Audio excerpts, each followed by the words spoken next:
Welcome back, Amanda here, and thank you for joining on my bundt cake journey to bake all the bundt cakes in the Bundt Cake Collection cookbook, which is right here, and it is from Bake From Scratch. Today I'm making a peanut butter and jelly swirl bundt cake, and what's different about this is it calls for a fruit spread because fruit spread has less sugar in it, so you get more intense fruit flavor. Also, I have my homemade fruit spread that I made here. This is my double berry fruit spread, and this is blueberry strawberry. And what I did is I just put it on the stove in a saucepan, cut up my fruit, put it in there, a little bit of sugar, and just let it cook away. And then I made a cornstarch slurry, added it in there to thicken it up, and this is what I'm using. You can use whatever fruit spreads you want. It calls for a strawberry, but you can use whatever flavor. And then I have my peanut butter, eggs, butter. You need some whole milk, and then of course your dry ingredients, flour and sugar. And then you have your 10-cup bundt pan. And this one I got from Home Goods, and it is a Nordic ware bundt pan. And this one is actually 12 cups, but you do need a 10-cup one. So grab your bundt pan and grab all your ingredients, and let's get started to make the peanut butter and jelly bundt cake. So the first thing you're going to want to do is really spray your bundt pan, especially if it's one like this that's very detailed. You really want to get in the nooks and crannies. I personally like to use Baker's Joy. I ran out of it, so I just used regular spray. So I sprayed it as best I could, and then right before I pour my batter in, I'll probably spray it again. And then you're also going to want to preheat your oven to 325 degrees. Set your pan aside, and then you're going to get your wet ingredients. We're going to start with your wet ingredients into the bowl of a stand mixer. If you don't have a stand mixer, you can use it with a hand mixer, or you can really put in some elbow grease in there and use it with a whisk or anything like that. But that will take a bit more arm strength. So unless you're up for an arm workout, you can do it with a whisk and a wooden spoon, a rubber spatula, whatever you want. So first we're going to beat in our 127 grams, which is about 2 sticks of butter. We're going to add that into our mixer, and then we're going to add in our sugar and our brown sugar. So the dark brown sugar, it calls for dark brown sugar, which is going to make it really nice and rich. So now we're going to add in our dark brown sugar. This you need about a cup of it, 220 grams goes in. And then you're also going to need some granulated white sugar, and I'm going to make a mental note to get some more dark brown sugar. I don't usually keep that on hand too much, but we're going to get more of it. So in the white sugar, you're also going to need the same amount, 220 grams goes in, and that's about 1 cup. Okay, once you got that all in there, then you're going to add in your peanut butter too. Right into your stand mixer, and then this is a half a cup, 128 grams of peanut butter goes right into your mixer. Scrape off all the peanut butter because you don't want to waste any peanut butter. This is probably one of the best little measuring cups because it measures liquid and dry all the way up to 2 cups, and it just swirls in and out. Really, really easy to use, especially for things like peanut butter and honey, because once you fill it up, you press it and scrape it off. Really easy, there's no waste. Okay, so we're gonna cream that together until it's light and fluffy, about 3 to 4 minutes, scraping down the sides of the bowl if needed. And then as that's going, I'm going to crack my 4 eggs into a separate bowl so that we can add them in when it's all nice and creamy. So add on your paddle attachment, turn it on low to start with, and then start cracking.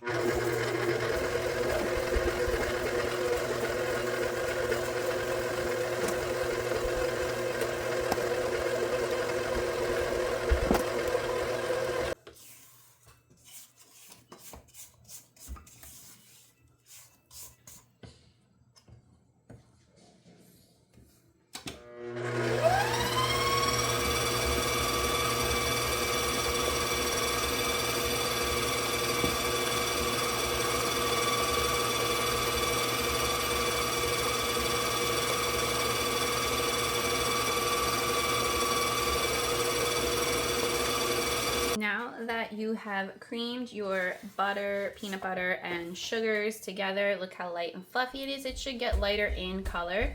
You're just going to want to scrape down the sides of the bowl, making sure you get everything as best you can down.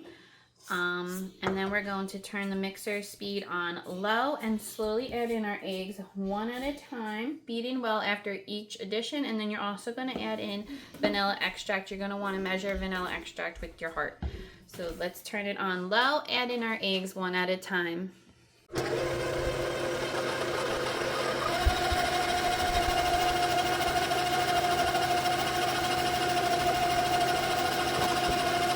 And your eggs all creamed up. It should look really nice and creamy, almost like a pudding consistency.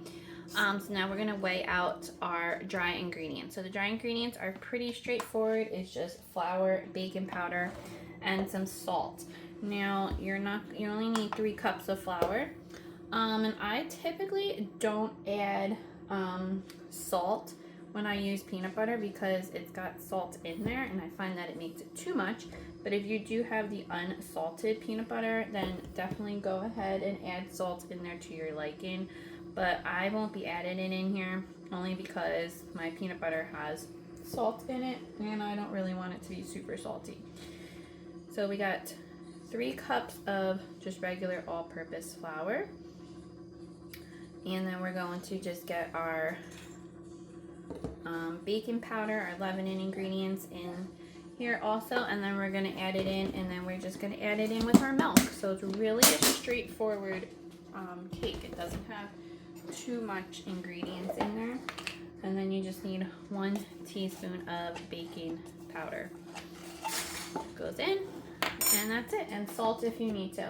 So now we're going to add in our dry ingredients, alternate in with our milk, beginning and ending with flour, and we're going to make sure it's well incorporated before we add in the next round.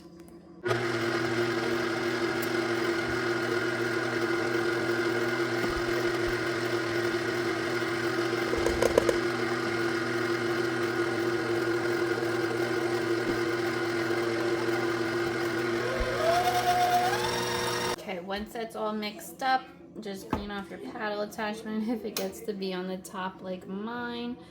And now we're just going to set this aside and get our jam filling done.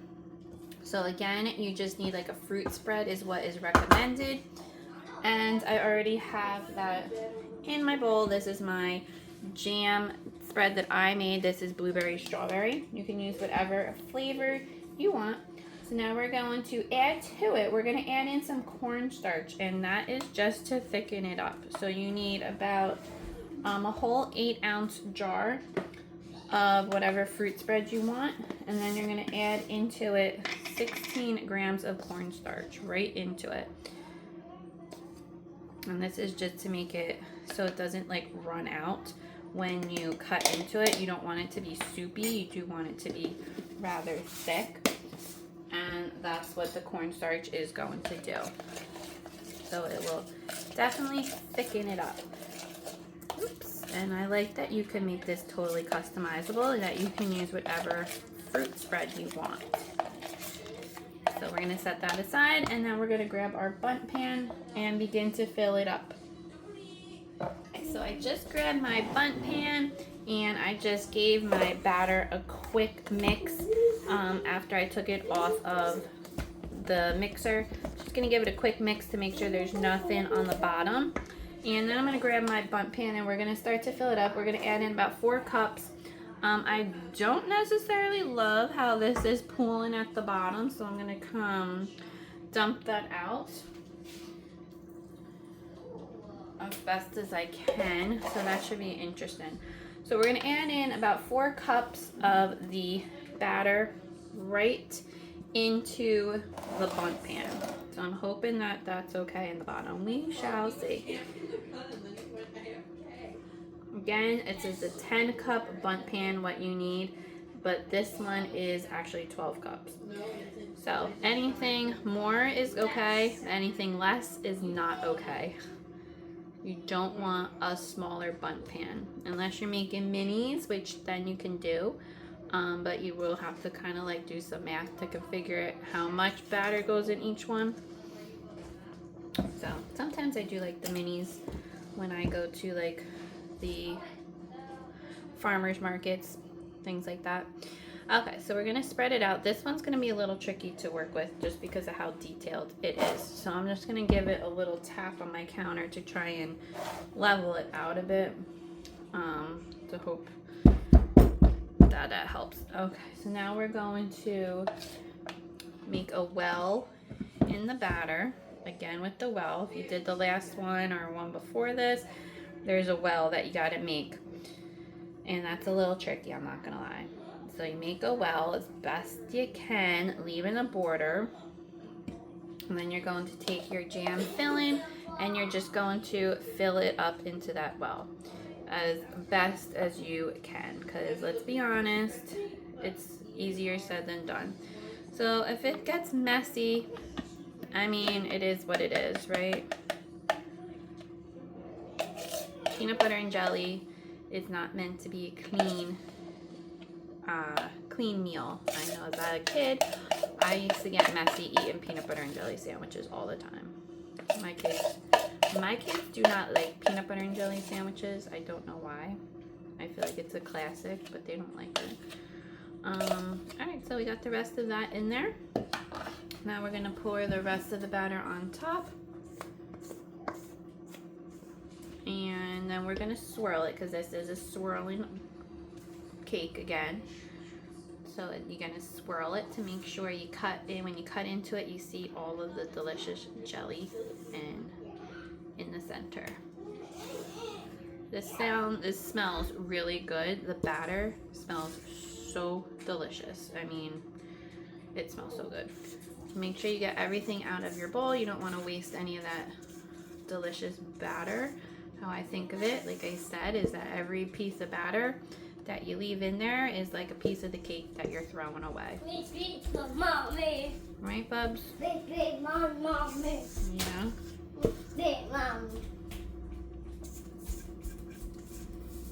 Alright, so we got as much of it out as we can, and then we're just going to smooth it out.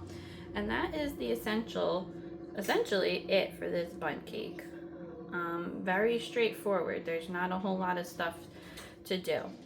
So we're gonna pop this into the oven, and it's going to bake for about 45 minutes, and then you're gonna cover it with foil if it's starting to brown too much, and then you can bake it again for another 20 to 30 minutes or until the center comes out clean. And make sure your rack is on the lower third so that it's not too close to the top of the oven heating element. So you want to have some room there. So put this in your oven and we'll come back and check on it. Bundt cake has been in the oven for about 45 plus 30 minutes. So whatever that is. 75 minutes, an hour and 15 minutes. So I'm going to take my Bundt cake thermometer and I'm going to just poke it in there to see if it comes out nice and clean. You got to remember there's jelly in there. And it looks like it is done. So I'm going to take it out and let it cool in the pan for about 20 minutes before I flip it out. And yes, it did rise up. You can see how much it rose up over the top. So it will deflate a little bit after it cools. But I'm going to take it out and let it cool for about 20 to 30 minutes. So the cake has cooled and you can see how deflated it is. Now we're just going to invert it onto our plate or, you know, cake stand or whatever you want to invert it onto. Hopefully it comes out nice and clean. This is the moment of truth. And it does. You can see I did not make a deep enough well. But I think that actually has to do with the actual cake pan itself. But you can see the details in it. It's very cool. So in my bowl, now we're going to make the topping. I have in here just about a tablespoon of butter, peanut butter.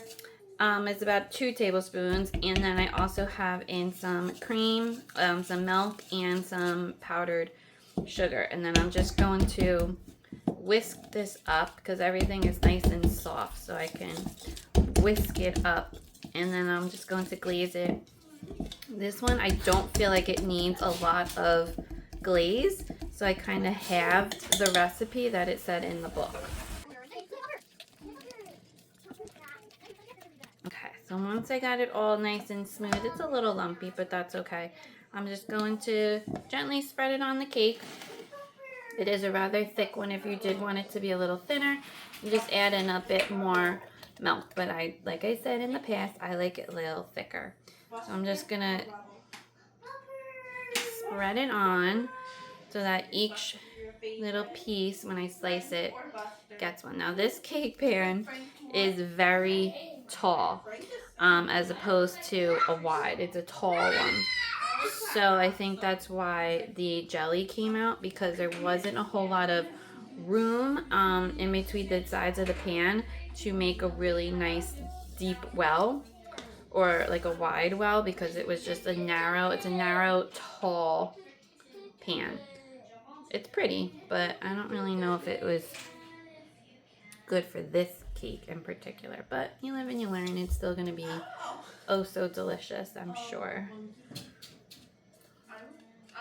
All right, and you can't go wrong with peanut butter and jelly. So that is the final cake. It looks, and it honestly, it smells so delicious. I can't even begin to tell you how much it smells so good. So next comes the best part, is cutting into it. So let's cut into this beauty. I'm actually really excited to cut into this one. Like I said, these slices of cake are gonna be so tall. So, oh my goodness, look at that delicious swirl. It looks so yummy and good. And of course, we have to try it out. My kids are acting crazy right now, but now's time to do the best freaking part of making cakes, is the taste test, right?